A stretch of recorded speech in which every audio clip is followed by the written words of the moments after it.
ముందుగా గౌరవనీయులైన education minister Nara Lokesh గారికి, అలాగే వేదికను అలంకరించిన పెద్దలందరికీ మా హృదయపూర్వక నమస్కారాలు. సార్, నా పేరు ఎం విజయ్ కుమార్. నేను గవర్నమెంట్ వొకేషనల్ జూనియర్ కాలేజ్ విశాఖపట్నంలోని ఈటీ ఎలక్ట్రికల్ టెక్నీషియన్ కోర్స్ని పర్సూ చేసుకున్నాను. మొన్న జరిగిన ఇంటర్మీడియట్ ఎగ్జామ్స్లో అవుట్ ఆఫ్ 1979 మార్క్స్ నేను సెక్యూర్ చేసుకోగలిగాను సార్.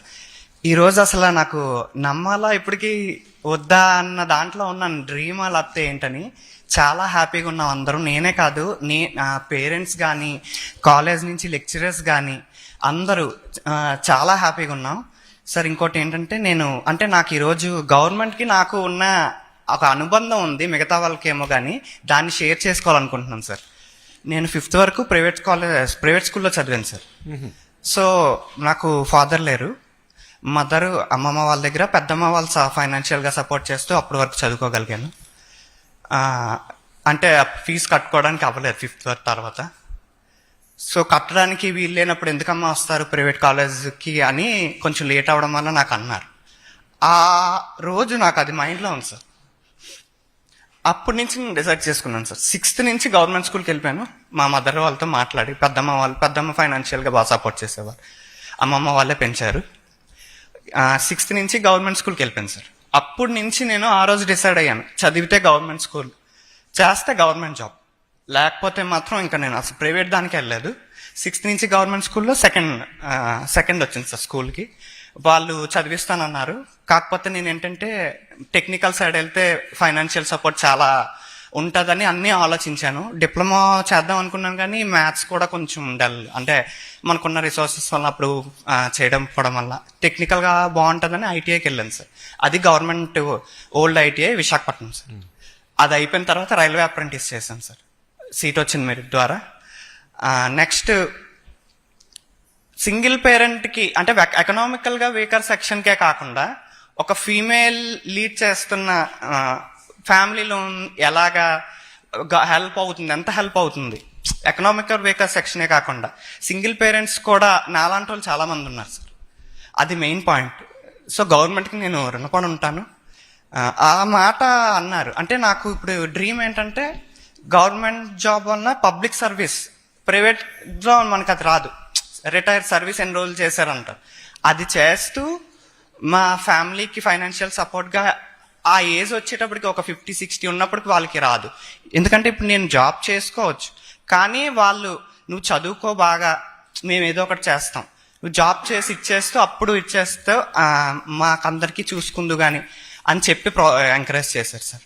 సో ఇప్పటికి నాకు ఆ తర్వాత ఏమైందంటే ఖాళీగా ఉంది, నాది రైల్వే అప్రెంటిస్ తర్వాత ఉండడం ఎందుకు ఖాళీగాని వొకేషనల్లో జాయిన్ అయ్యాను సార్. అప్పటికి నాకు ఏజ్ 24 సార్. అంటే ఇవన్నీ మధ్యలో గ్యాప్స్ రావడం, తర్వాత ఏం చేయాలో ఫైనాన్షియల్ బిబి అయినా అప్పటికి ఇంకా ఆగకుండా 24కి వచ్చి రావడం, 24 అయిపోయింది, ఇంటర్మీడియట్ ఇస్తారో లేదో. జనరల్ అయితే ఇంకా నాకు ఇది ఉండదు, నేను వెళ్ళిన దానికి కూడా. సో అప్పుడు కాలేజ్కి వెళ్ళి మాట్లాడడం, అక్కడ నాకు లేదమ్మా ప్రాబ్లం లేదు, ఒకసారి కనుక్కుంటాం మేమని ఇచ్చేయడం, వాళ్ళు అడ్మిషన్ తీసుకొని సార్స్ అందరూ ఇచ్చేయడం, మళ్ళీ ఎలక్ట్రికల్ కాబట్టి సేమ్ అందులోనే జాయిన్ అవ్వడం, బాగా సపోర్ట్ చేశారు సార్. అంటే ఎందుకు చెప్తున్నానంటే ఏజ్ అనేది మ్యాటర్ కాదు, ఎకనామికల్గా వీకర్ అనేది కూడా సక్సెస్కి మ్యాటర్ కాదు. ఆ ఒక్క పాయింట్ కూడా నన్ను చూసి చాలా మంది ఇన్స్పిరేషన్ అవ్వాలి. ఒకవేళ మధ్యలో ఆగిపోయినా సరే, మ్యారేజెస్ వల్ల చాలా మంది అయిపోతున్నారు సార్. మళ్ళీ కంటిన్యూ చేసి నేను ఒక ఇన్స్పిరేషన్ అవ్వాలి, వాళ్ళు తీసుకోవాలి, నేను కాకపోయినా పర్లేదు, వాళ్ళు చేయగలరు, దాన్ని కంటిన్యూ చేయాలని నేను అందరికీ చెప్తున్నాను సార్ ఎవరైనా ఉంటే. నెక్స్ట్ ఇప్పుడు నా తరపు నుంచి నాకు రిక్వెస్ట్ ఏంటంటే సార్, త్రిబుల్ డిప్లొమా కంప్లీట్ చేస్తే నెక్స్ట్ ఫర్దర్ యూజ్ అవుతుంది సార్. రైల్వే జాబ్స్ కూడా ఉంటుంది. అలాగే నేను already railway apprentice, group D notification పడింది. సో గ్రూప్స్కి కూడా మనకి, ఎందుకంటే సార్ గవర్నమెంట్లో చదువుతున్నాం కానీ మాలాంటి ఇంత మార్క్స్ వచ్చిన వాళ్ళు కూడా చిన్న చిన్న జాబ్స్కి పరిమితం అయిపోతున్నారు. Lack of competitive skills, communication కానీ ఇవన్నీ పోనీ ఎలాగైనా ఇంప్రూవ్ చేసుకుంటాం. ఆ ల్యాక్ ఆఫ్ కాంపిటేటివ్ స్కిల్స్ వల్ల మెయిన్ గవర్నమెంట్ జాబ్ కొట్టలేకపోతున్నాం సార్. అదొక్కటి కోచింగ్ ఏమైనా అంటే గవర్నమెంట్, మీరు ఇందాక ఆల్రెడీ అన్నారు, అదంత ఈజీ కాదు.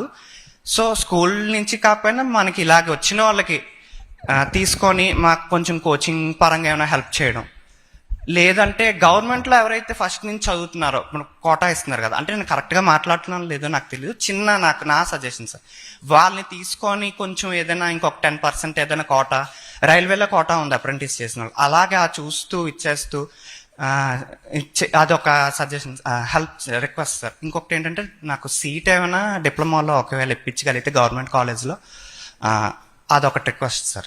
నేను ఖచ్చితంగా మళ్ళీ ప్రూవ్ చేసుకుంటాను, ఇంత వచ్చినంత రాకపోయినా అప్పుడు కొంచెం ట్రై చేస్తాను సార్. సార్ ఇంకొకటి ఏంటంటే మా కాలేజ్లో ఇది ఉంది సార్, బ్రిడ్జ్ కోర్స్ ద్వారా సెకండ్ ఇయర్కి వెళ్ళిపోవచ్చు. కాకపోతే ఫ్యాకల్టీ జనరల్ కాలేజ్ కాదు, వొకేషనల్ కాబట్టి మ్యాథ్స్కి వీటికి లెక్చరర్స్ అవైలబుల్లో ఉండదు సార్. మ్యాథ్స్కి, ఫిజిక్స్ అంటే మనకి మెటీరియల్ పోనీ ఎలాగోకలా చేయించుకొని మనం చదివేస్తాం. మ్యాథ్స్ అంటే అంత అవ్వదు కదా, అందులో నాకు లాంగ్ అయిపోయింది చాలా, అప్పుడే 6 వచ్చాయి. సో కొంచెం దానికి కోచింగ్ కానీ లేదంటే ఫ్యాకల్టీ ఏమైనా అరేంజ్ చేయడం కానీ అదొకటి ఉండిపోయింది సార్. నేను ఒక్కనే కాదు, చాలా కాలేజెస్లో ఇది ఫేస్ చేస్తున్నాం. ఇంకొక విషయం సార్, ఈరోజు ఇన్ని మార్క్స్ రావడానికి కారణం బోర్డ్ ఆఫ్ ఇంటర్మీడియట్ నుంచి ఒక మెటీరియల్ రిలీజ్ చేశారు సార్. ఇంపార్టెన్స్ ఏంటి, గ్రూప్ తను చెప్పారు ఇందాక, అన్ని సెక్షన్స్కి, ఏ సెక్షన్ వాళ్ళకి, బి సెక్షన్, అది చాలా హెల్ప్ అయింది సార్. అది వలన ఇంత స్కోర్ రావడం. సో ఇలాంటివి కూడా ఇంకా ఏమైనా ఏంటేంటి చేస్తే బెటర్గా ఉంటుందని చూద్దాం, అది నేను ఒకటి అడుగుతున్నాను సార్. నాకు వీలైతే డిప్లొమా, ఎందుకంటే సార్ బ్రిడ్జ్ కోర్స్ ఫెయిల్ అయి మ్యాథ్స్ ఉండిపోయి సార్, ఫిజిక్స్ కంప్లీట్ అయిపోయింది, ఫిజిక్స్ 2 కంప్లీట్ అయిపోయి maths first 1A 2B 1B ఉండిపోయి. ఇప్పుడు నేను ఒకవేళ మీ చేసిన నెక్స్ట్ ఇయర్ సప్లీ అటెండ్ అయ్యి ఉండిపోతే 1 year లాస్ అవుతుంది సార్. సో అదొక్కటి ఏమైనా ఛాన్స్ ఉంటే నాకు గవర్నమెంట్ కాలేజ్లో ఇప్పించడానికి అక్కడ ఏమైనా ట్రై చేస్తారేమో అని ఆశిస్తున్నాను సార్. సార్ ఇంకొక విషయం, ఈ వచ్చిన దగ్గర నుంచి ఇదే ఫస్ట్ టైం సార్ మా ఇంత స్టేట్ మెంబర్స్కి అందరినీ టాప్ హోల్డర్స్ రావడం, ఇంత చేయడం, పేరెంట్స్ని రప్పించడం. మార్నింగ్ వచ్చిన దగ్గర నుంచి సార్ మధ్యాహ్నం ఎర్లీ నైట్ కొంతమంది ట్రైన్స్కి వచ్చిన వాళ్ళు ఉన్నారు. ప్రతి ఒక్కళ్ళు టీమ్ వైజ్గా అంతా ఒక షెడ్యూల్ మేనర్లో వెల్కమింగ్ కానీ, బస్సెస్ దగ్గర నుండి కానీ, హోటల్ రిసీవింగ్ కానీ చాలా ఎఫర్ట్ సార్. ఎందుకంటే నైట్ 10:30 కాల్ వచ్చింది నాకు, ఎందుకంటే అమ్మ వచ్చారా, రీచ్ అయ్యారా లేదా, ఏంటి ఎక్కడున్నారు, సింగిల్గా వస్తున్నారా, అలాగా ఏం ప్రాబ్లం ఉన్నా చెప్పండి. అదంత ఈజీ విషయం కాదు సార్, చాలా మందికి నిద్రలు కూడా లేవు. ఆ విషయం నేను అబ్జర్వ్ చేశాను సార్. ఫుడ్ కానీ పేరెంట్స్ కూడా చాలా హ్యాపీ సార్ అది. సో నా అలాగా ఇచ్చేస్తున్నారు. నేను నిజంగా గవర్నమెంట్ మీద నేను డిపెండ్, నాకు చాలా ఇది రిలేషన్ సార్. ఆ మాటతో నేను ఎందుకు చేయలేము మనం అన్న దాంట్లోనే ఇచ్చేసాను సార్. చాలా హ్యాపీగా ఉంది సార్ ఈరోజు నాకు.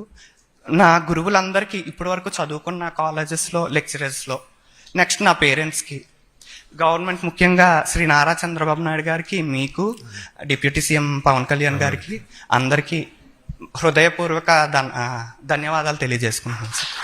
పెద్దమ్మ అమ్మ వాళ్ళు కూడా వచ్చారు మీతో. తమ్ముడు అనేది చాలా important issue.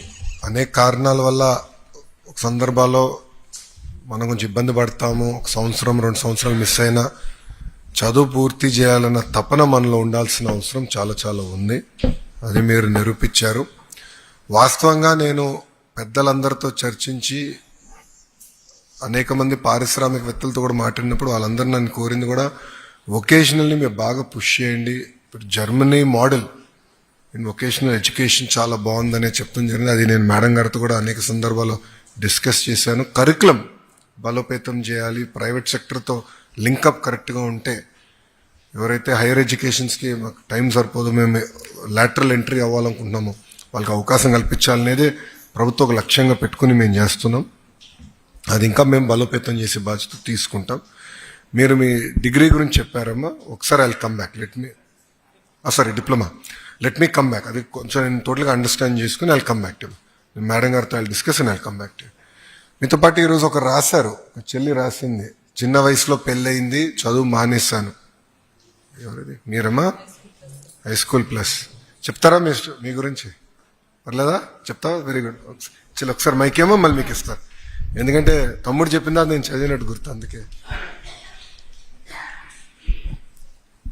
Good afternoon sir. నేను 2018-19లో నా 10th ఫినిష్ చేశాను. బట్ నా హెల్త్ ఇష్యూస్ వల్ల నేను స్టడీ ఆపేయాల్సి వచ్చింది. మా మదర్ వాళ్ళు ఇంకా మ్యారేజ్ చేసేసారు. నా కోవిడ్లో మ్యారేజ్ అయ్యింది, తర్వాత పాప పుట్టింది. బట్ నాకు చదువుకోవాలని చాలా ఆశ ఉండేది. మా ఫ్రెండ్స్ అందరూ కాలేజెస్కి వెళ్తుంటే వాళ్ళని చూసి నేను ఎప్పుడు చదువుకుంటానని బాధపడేదాన్ని. అది మా హస్బెండ్ చూశారు. లేదు నేను చదివిస్తాను ఖచ్చితంగా అని అన్నారు. ఫైనాన్షియల్ సపోర్ట్ కూడా ఇస్తానని అన్నారు. కానీ నా దూరంగా వెళ్ళాలి, ఫ్యామిలీ రెస్పాన్సిబిలిటీస్ వదిలేసి నేను అలా వెళ్ళడం కరెక్ట్ కాదనిపించింది. ఇంట్లో నా బాధ్యతలు నేను చేసుకోవాలి. నాకు దగ్గరలో ఏమైనా కాలేజ్ ఉంటే బాగుండు అని అనుకున్నాను. అప్పుడే H+ రావడం, మాకు లోకల్లోనే ఉండడం నాకు చాలా హ్యాపీ అనిపించింది. వెళ్ళాను, కాలేజ్లో జాయిన్ అయ్యాను. అక్కడున్న ఫ్యాకల్టీ నాకు చాలా సపోర్ట్ చేశారు సార్. అసలు నాకు ఇంట్లో పని చేసుకొని వెళ్ళే టైంకి వెళ్ళకపోయినా మా హెచ్ఎం సార్ కానీ ఎవరు కూడా నీకు ఏ ప్రాబ్లం లేదు, నువ్వు ఏ టైంలో ఉన్నా రావచ్చు, రెగ్యులర్గా రాకపోయినా ఎలాగైనా సరే ప్రాబ్లం లేదు అని చెప్పేవాళ్ళు. ఇంట్లో కూడా మా అత్తయ్య వాళ్ళు అంతే సపోర్ట్ చేశారు సార్. అసలు మ్యారేజ్ అయింది, ఈయన ఇది కూడా ఏం లేదు, నువ్వు ఒక స్టూడెంటే, చదువుకో, నీకు ఎంత టైం కావాలంటే అంత టైం తీసుకో అనేవాళ్ళు. మా పాపని మా అమ్మ టేక్ కేర్ చేశారు 2 years కూడా. మా అమ్మ వర్క్కి వెళ్ళడం మానేసి మా ఫైనాన్షియల్గా మేము సరిగ్గా లేకపోయినా మా అమ్మని పర్లేదు నువ్వు చదువుకో, ఈ రోజుల్లో చదువు లేకపోతే ఏమీ లేదు, మా పేరెంట్స్ చదువుకోలేదు, మమ్మల్ని చదివించాలనుకున్నారు. మా బ్రదర్ లోన్ అప్లై చేసి చదువుకున్నారు. మా బ్రదర్ కూడా మా ఫైనాన్షియల్గా వీక్ చూసి నేను లోన్ పెట్టుకొని చదువుకొని నా సొంతంగానే చదువుకుంటా అన్నారు. బట్ నాకు మ్యారేజ్ అయిపోయిన తర్వాత ఇలా H+ రావడం, టాప్ స్కోర్ రావడం అనేది అసలు నమ్మలేకపోతున్నా. మా అత్తయ్య వాళ్ళు చాలా ప్రౌడ్గా చెప్పుకుంటున్నారు. అంటే వాళ్ళని అనేవాళ్ళు పెళ్ళయింది కదా ఇంకెందుకు చదివిస్తున్నావు, పాప ఉంది, ఇంకా ఫ్యూచర్ ఇంకెందుకు అని అన్నా సరే తను చదువుకుంటుంది, అప్పుడు ఏం మాట్లాడలేదు. బట్ ఇప్పుడు వాళ్ళందరూ ప్రౌడ్గా ఫీల్ అయ్యి చెప్తున్నారు, మీ చిన్న కోళ్ళు స్టేట్ టాపర్ అంట కదా ఆవిడ వచ్చి నాతో చెప్తున్నారు. ఇదంతా పాసిబుల్ అయిందంటే మీరు మాకు అందించిన ఫెసిలిటీసే సార్. అది నిజంగా నేను చాలా ప్రౌడ్గా చెప్పుకుంటున్నాను. ఒక ప్రైవేట్ కాలేజ్లో వెళ్ళి అంత స్కోర్ చేసినా అమౌంట్ పెట్టారు కాబట్టి అంత స్కోర్ చేశారంటారు తప్ప ఇంకా అంతమించి ఏముండదు. బట్ ఏ అమౌంట్ పెట్టకుండా సరే మీరు ప్రొవైడ్ చేసిన ఫ్యాకల్టీస్, ఫెసిలిటీస్ అవన్నీ నన్ను ఈరోజు ఇక్కడ దాకా తీసుకొచ్చినాయి. నా చిన్న రిక్వెస్ట్ ఏంటంటే నేను ఇంకా ఫర్దర్గా ముందుకు వెళ్ళాలంటే నాకు పాప ఉంది, తనని టేక్ కేర్ చూసుకుంటూ వెళ్ళాలి. లోకల్లో నాకున్న మా చుట్టుపక్కల ఉన్న డిగ్రీ కాలేజెస్లో ఏమన్నా ఫ్రీ సీట్ ఇప్పించగలిగితే నేను నా